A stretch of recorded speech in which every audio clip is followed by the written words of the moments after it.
I'm probably going to get a hell of a lot of negative comments and hatred for what I'm about to say here. Nevertheless, if the goal of this platform and yours truly is to provide honest advice on what goes on in the life of a rideshare driver, so be it. What up, folks? Once again, it is your boy Tim with another ride sharing video. Comedian Ricky Smiley is in the news. Syndicated radio host. He's done some of the Friday movies, so he's also an actor, and he has a significant history of stand-up comedy. Yours truly, I am a fan. I've seen him live.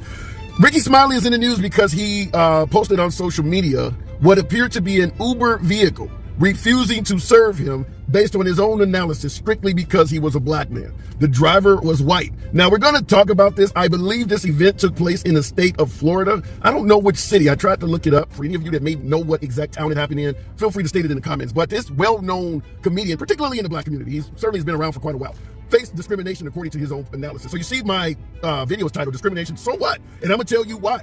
I've done video after video of rideshare drivers being carjacked, beaten. Some have been raped up to and including loss of life. And I advise drivers all the time, my veteran drivers can tell you, I advise folks to discriminate. If you feel like your life is in danger and discriminating makes you feel like you are more likely to return home to your family, by all means do that shit. Make no mistake about it, in the news, it is nothing but people that look like me. Carjacking, taking people's vehicles, pistol whipping folks. I've done video after video of this. 71-year-old guy being found in a ditch. This woman right here pleading that her children, she had young children at home, she is now dead. I mean, you got folks getting carjacked all over the damn place. 39 carjackings in like a month in the city of Baltimore. Who the hell do you think is doing all of this stuff? Now, I sympathize with the comedian. I would not want to be waiting for a ride and have a driver not want to let me in simply by the color of my skin as well. However, a hell of a lot could be done to address what the hell is going on. If this was happening and the races were reversed, where there were a host of African-American drivers and the culprits were particularly white people, it would be all over the news. It would be all over the news if white guys were carjacking drivers, robbing and raping them all over the country. Because this is happening in just about every major market. Done a story just yesterday of drivers in Minneapolis, Minnesota, where they were basically running a ring where they were carjacking us drivers as a damn hobby. Finally, the feds got them. They got a host of charges because they were literally luring us all over the place to take our cars, take our phones, take our money, and leave us hanging somewhere. But then you tell the driver, not only do I not want you to discriminate or avoid disadvantaged areas, which is what they're calling it, essentially meaning urban high crime areas. We don't want you to discriminate against anybody. We don't want you to avoid disadvantaged high crime areas. But at the same time, when you show up, make sure you are unarmed. What kind of shit is that? That is why you have folks like this discriminating. Nothing but respect for Ricky Smiley, but I am not going to fault this driver for doing what he thought was safe to come home to his own family. Two African-American gentlemen are standing there around the car, hovering around it, photoing the guy. I understand why he drove off. Now, I will say this as a sub note.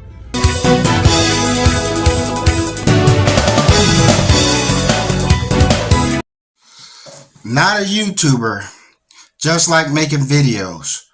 Wow. And where do we start with this one? You know what I'm saying? This is probably going to end up being one of my longer videos because, yeah, we have a lot to talk about, especially with this guy.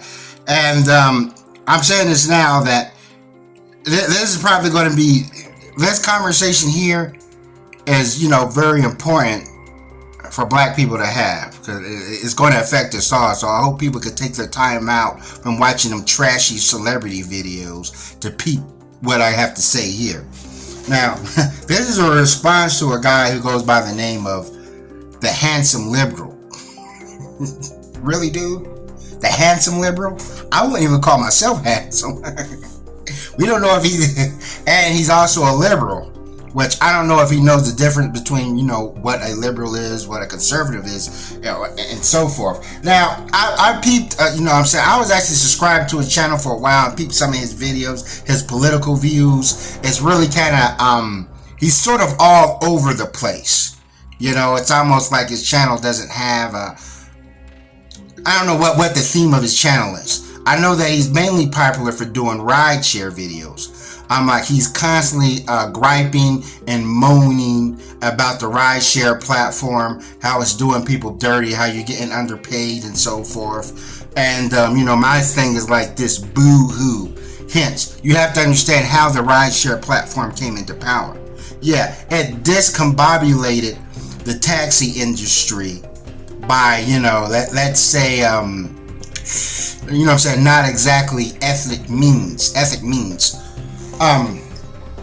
Now me, Me being a rideshare driver, also was a victim of a carjacking. Matter of fact, I was actually on the news. I'm gonna put a link in to the video where I was on the news, speaking about my carjacking and so forth. I'll put a link in the description in the video. So I'm the real deal. Now, I also used to be a cab driver.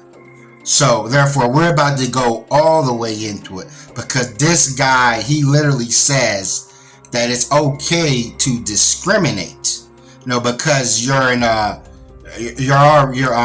independent contractor and so forth. No, that's not how it works. This guy doesn't know what he's talking about. That's why I'm gonna have to give him this work here. But the thing is, what rideshare drivers are going through, dude, taxi drivers been going through it. Welcome to the club.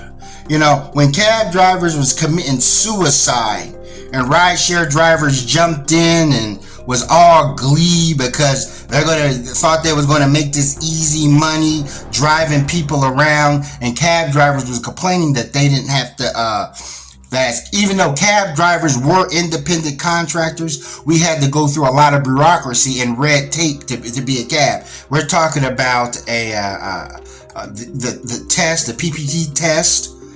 Getting your public passenger chauffeur license, getting fingerprinted, taking a DOC test, and having to do all this stuff every year and pay the city their dues, pay the airport their dues. Rideshare drivers didn't have to go through any of that. So I'm sorry, I'm not gonna, even though I'm a rideshare driver, I'm not gonna shed a tear. Now, when we go back into the cab business, when I did my research in New York, from 93 to 94, 85 cab drivers were killed just in New York alone.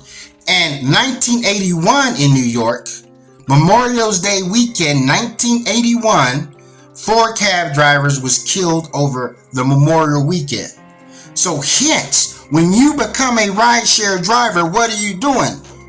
You're pretty much doing what taxi drivers are doing. That's why they unsurf the cab. The taxi cab industry is only as a shadow of its former self. So hence, rideshare drivers are going to inherit those curses. That's only logic. What, as Officer Tatum would say, what do you think was going to happen? You think you was going to be safe? When cab drivers been getting popped for years, for decades. Imagine being a cab driver during the crack era. That had to been hell. That had to been hell in them 80s, boy. So, that's the whole thing. I want to talk. He talks about a lot of the people are being doing the jacking. You see, they look like me. Dude, really? I don't think nobody looks like you.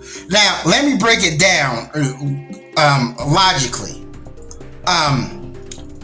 First of all, a lot of when I had problems as a cab driver and even as a rideshare driver, I look at other things other than race. Now, this guy is all about race and so forth. I think he hates himself, but they're normally young guys. First of all, African American guys, descendants of slavery, and sort of disadvantaged areas. So hence, if I was to come on somebody like Ricky Smiley, even if I didn't know who he is in the daytime or whatever, I'm gonna say, hey, this guy is safe.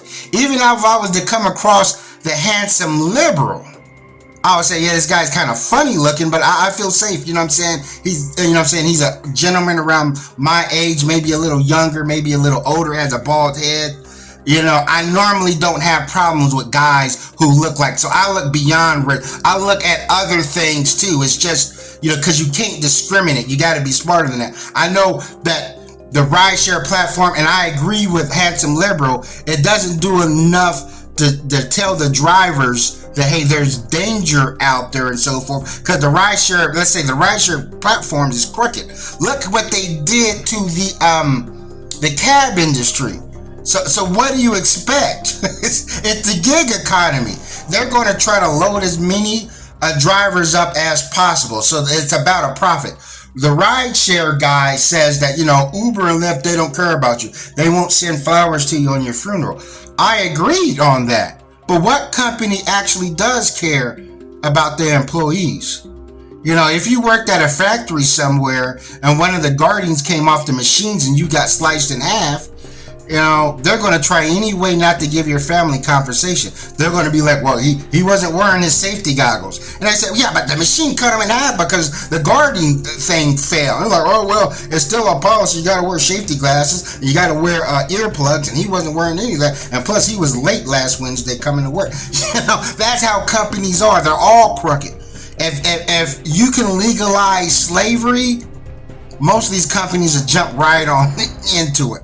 They'll even have their slave breeding farms. They don't care. The companies do not care about anybody. The only profession that probably cares about his people are police officers and fire workers. Other than that, now, Ashley, also going into discrimination, you may have a big lawsuit on your hands, a civil lawsuit.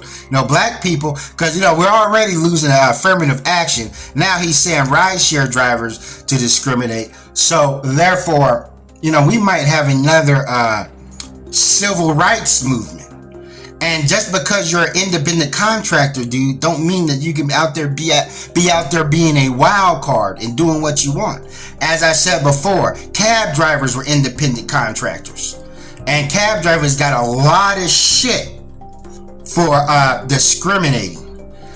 So, and I'm going to tell you this. When it comes to the cab drivers not picking up black people, what the black people that cab drivers are passing up were the black people that was hailing cabs.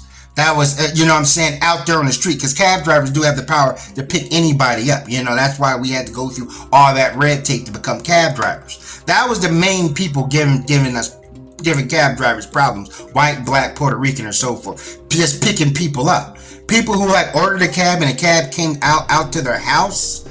Yeah, they normally didn't have problems. I never had a problem picking somebody out from house, from work, and so forth. Because cab drivers didn't want to waste gas. Driving somebody and then just drive off. Now, what that driver did to Ricky Smiley, that is absolutely disgusting. He should get fired. It's different because I in my video, I tell people what to look for and how to screen. There's nothing wrong with screening your runs, seeing everything, but there's something when you pull off on somebody and pull out. What if Ricky Smiley had to go to the hospital? That rideshare drivers, these ride companies, also set up hospital transport, through Blue Cross or Medicaid or midwives or whatever. So let's say you have a man who has to get to the hospital for his dialysis, or he's going to die or something. And it was very crucial to him getting to the hospital. And then a cat dude pull up on him and go, oh man, he's black. Even though he's walking with a fucking walker or whatever, and he he's looking like Louis Gossett Jr. And, a cab driver peels off because he says, well, a bunch of black people, they were killing cab drivers and so forth. See, this is why you have to use your own goddamn common sense. But I understand common sense is not common anymore. And so forth. Because you gotta understand, you have a lot of old people or whatever, people that were using taxi cabs who liked it. I talked to a lot of old people that said they actually prefer taxi cabs more than rideshare drivers. But since the rideshare industry dang near illegally destroyed the taxi industry, they have to do rideshare. And now rideshare drivers want to discriminate against black people. Tell me, how is that fair? When the company...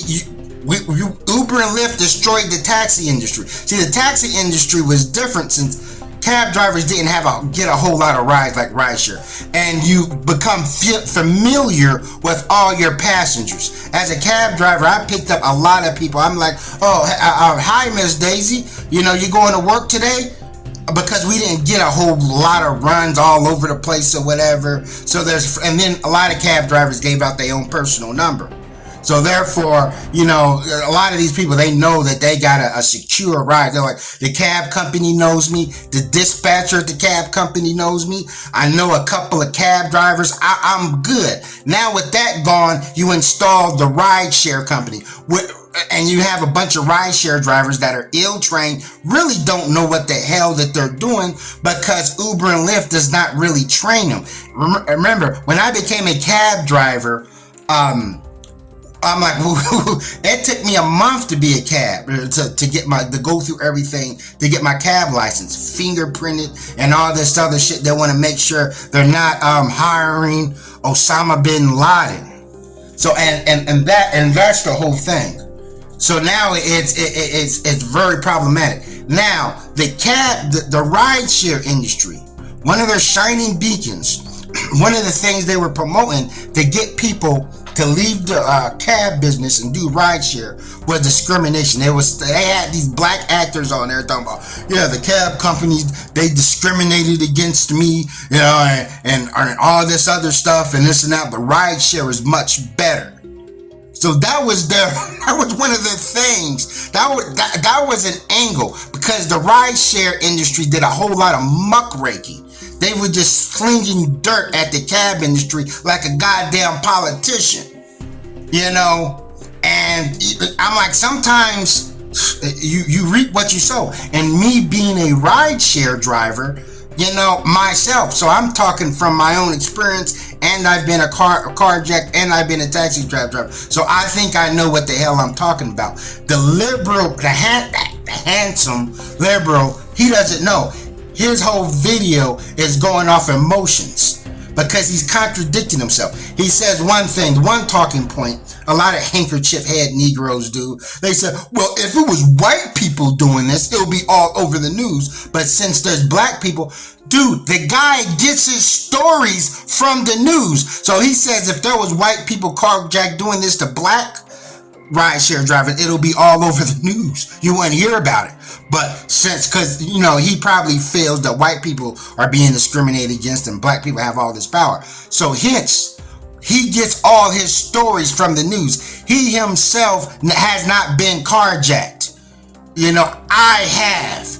By two young black men. That's why I look beyond race, and I'm looking at other things, because I'm not going to discriminate against, you know, black people. That's not. I'll just quit the rideshare business altogether. And also, cab drivers are still getting popped. There's a cab driver friend of mine who worked for Z-Trip, which is the new yellow cab, got popped 9 months ago. Somewhere that in the last 5 years, about 28 rideshare drivers were popped, you know, carjacked by their passengers. Still, around 100 rideshare drivers are killed in auto collisions every year. Hence, you still have a more of a chance to die from an auto accident than being carjacked.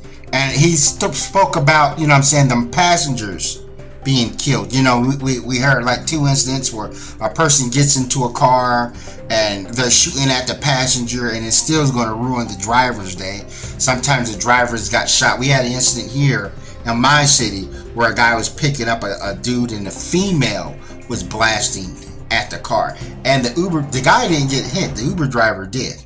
You know, but as I said, you know, back in the days, in the 90s or whatever, if cab drivers was going through this, there was no data. You know, stuff had to be really big to make the news. A typical cab driver get killed to probably be on, like, I don't know, the 11 o'clock news for 1 minute. That's it. You know, we didn't have internet to constantly have things go viral or see things repeat over and over again. Hence, I understand the dangers of being a rideshare driver and so forth. But as I said, just screen your calls. Look at who's calling, how many trips they have, their trip history and so forth, their rating. And you know what I'm saying? These are things you have to put in perspective, because there's a lot of black people that take a rideshare, especially in certain markets. and if you're not picking them up, then you know what I'm saying, I don't know how you're gonna make them quotas, because rideshare drivers get paid by doing quotas, ride challenges, quest goals, and all this stuff. It's not about how much you make per trips, it's about how many trips you have. You know, and you have that like a damn video game. You have like a limited time to do stuff, to unlock stuff, like as I said before, like one of them damn games. Also, I will say this: rideshare drivers was discriminating against passengers before all this flare up.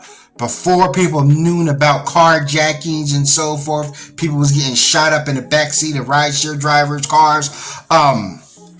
Matter of fact, they did an article on this in 2016.